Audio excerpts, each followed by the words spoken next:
Hey, how's it going? How's it going, boys and girls? Okay, today is 4 a.m. again, kind of the early morning video. Um, Allow me to put the mic over here so you can hear me clearly. Yesterday, our friends at Anthropic, the research team released this paper that the headline is a global workspace in language models. And I don't want to spoil you guys, but the word conscious appears 206 times on this paper.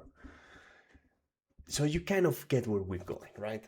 And this is not the first time they're addressed this word in their researches or in their, marketing, their blog. No, it's been many times. It happened with Mitas. It happened with Appas. And now, after Fable is finally released to the public, boom, we have another paper addressing the same things.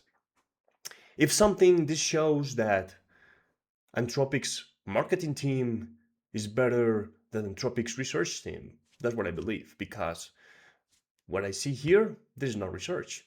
But let's dig into it, okay? Let's dig into it. I will put it right here, no, right here, all right? Mm, they start the paper saying, as you read this sentence, circuits in your brain are adjusting your posture. Wait. Controlling your breathing and transforming lines and curves on the screen into recognizable words.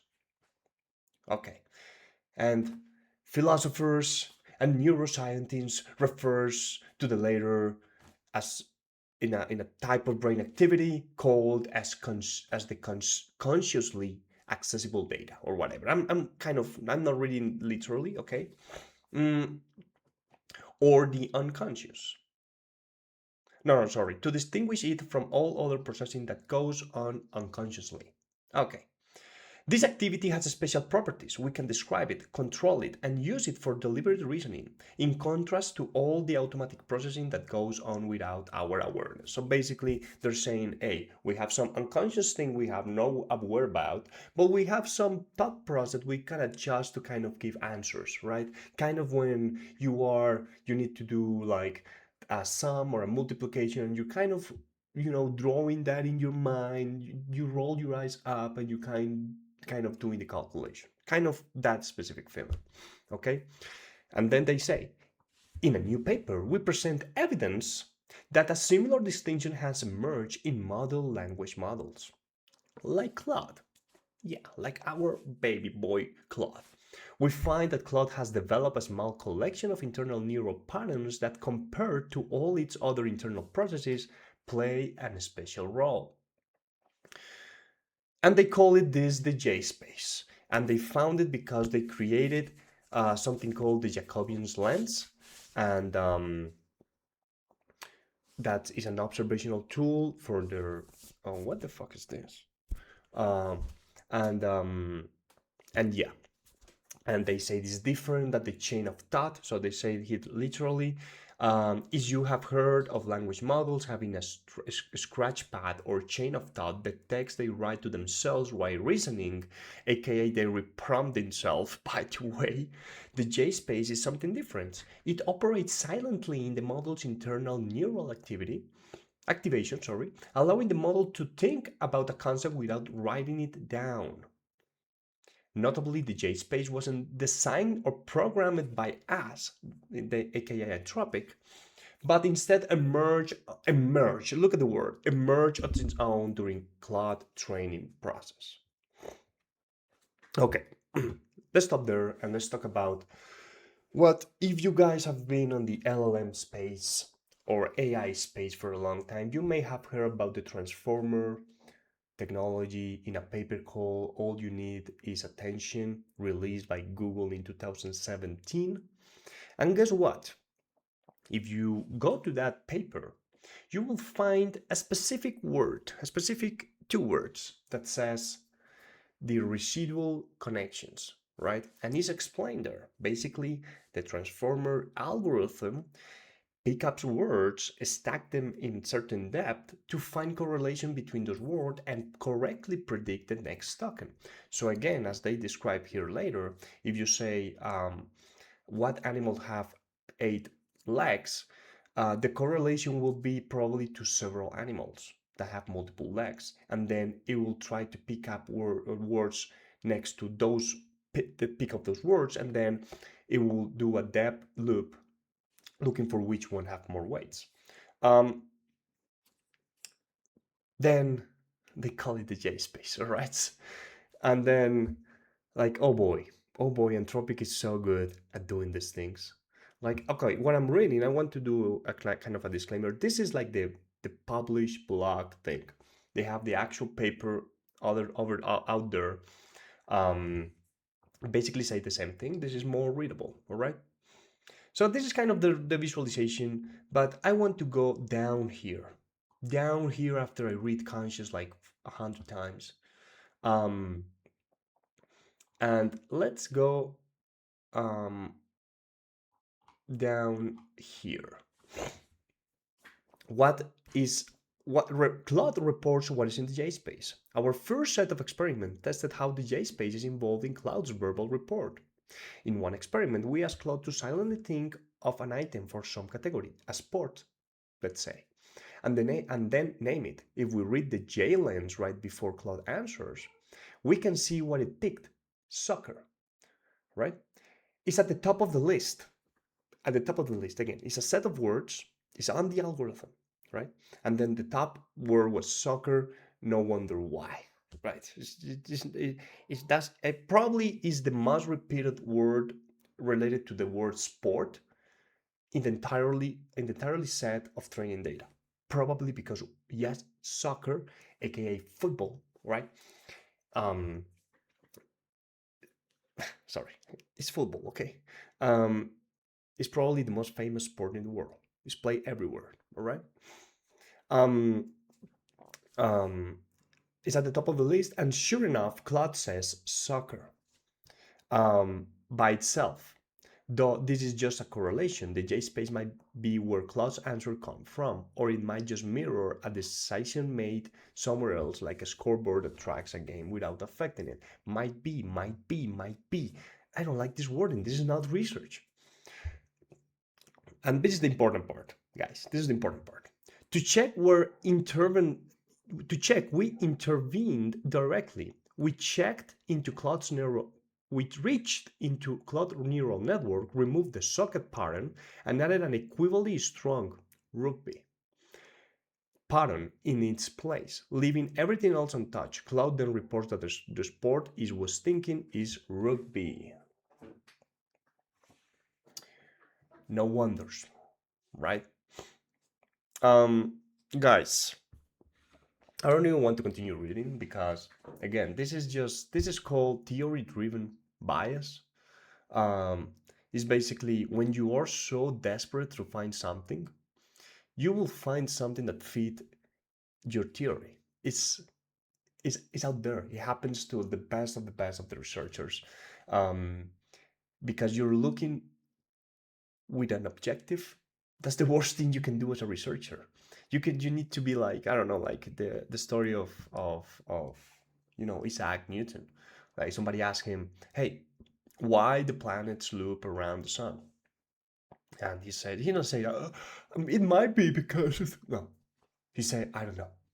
Okay, but give me a week. Right? Right? That's different. You don't These people are desperate to find consciousness in Claude. And by the way, this is not only Claude, right? It's on the paper. This can be applied to any modern LLM. It's out there, it's part of the algorithm, all right? If you apply this to ChatGPT 3, believe me, you will find the same pattern, right? Another thing, very important, sorry, my nose. Um, the Jacobian's lens. This is not like a telescope that you put into the space to capture light.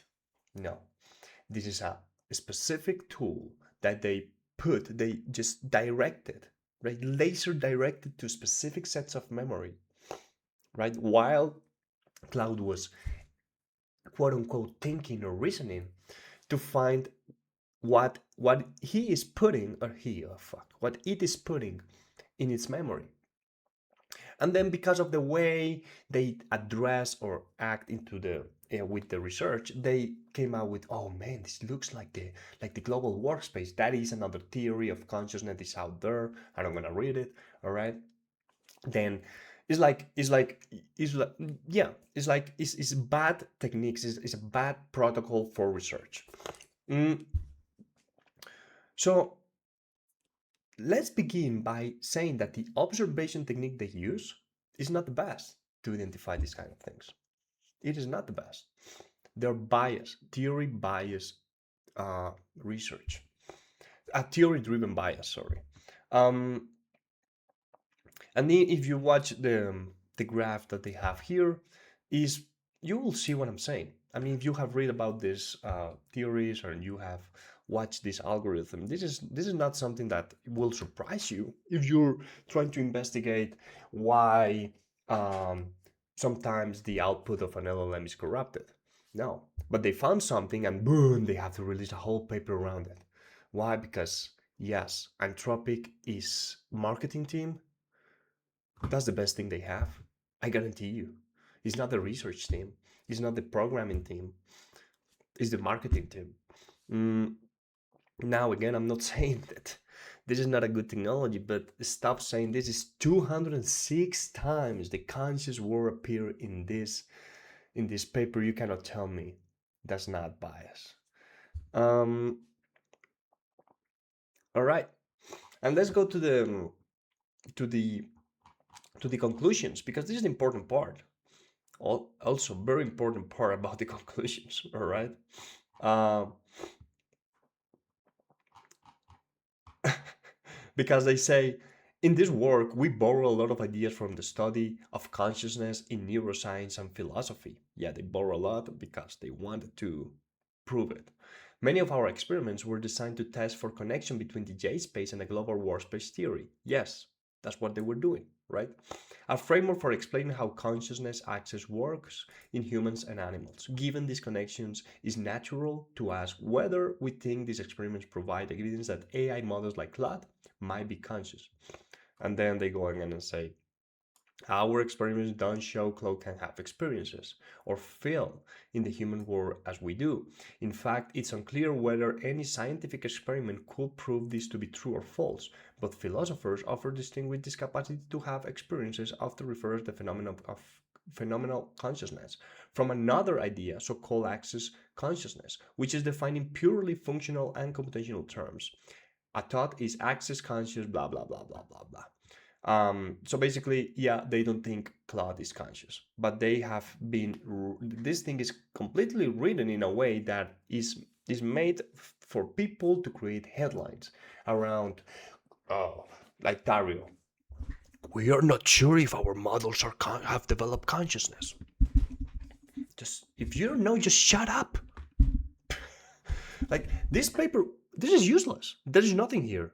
Nothing. They do this. They did the experiment theory with theory bias, theory driven bias to later at least be moral about it and say maybe it's not conscious, right? Maybe we haven't found nothing, right?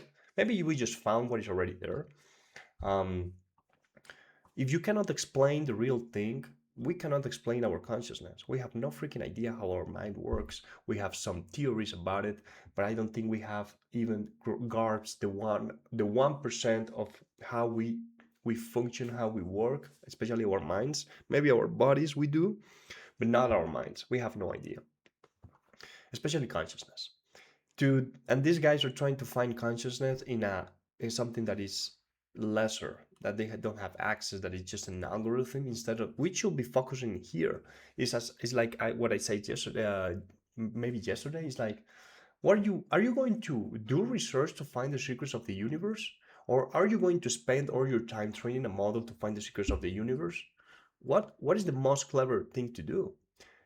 If you focus all your attention on the second, then you will, it's like vibe coding. You will spend a month vibe coding your app just finally to reach a fucking ceiling a wall that you will not never pass because that's where the limits of the models are, and boom, you lose your time. No, just do the research. If you want to help, have help of the models, because models are great to finding like written text to correlate this with this, use it, right? Again, I'm trying to figure out A, and then I ask the LLM, and then you say, hey, there's a similar technique applied to B, then apply B to A, similar what they're doing here. But then you figure out like, no, then shut up. There is nothing there. Don't write a fucking paper about it, right? When you know, I just say this whole thing could be like the JLNs do not correlate to consciousness, period. Like, and shut up about it. Why do you release this thing? They want the headlines, they want the news, they want the tweets, they want everything, right? Nobody's going to read up to the conclusion. Nobody actually is going to read the actual paper.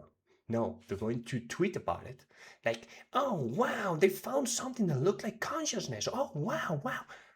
That's how I found about the freaking blog, by the way, right? So, so yes, it's kind of frustrating, this type of things, right? This marketing team, 10 out of 10. Researcher team, boo, boo, boo, boo, boo. Hey, read, read it. I will leave it in the description. Give your own conclusions. Give me your thoughts. What do you think? Is Claude conscious? Is the models conscious? The J space is the equivalent of our imaginary? Think about it and let me know. Thanks for watching.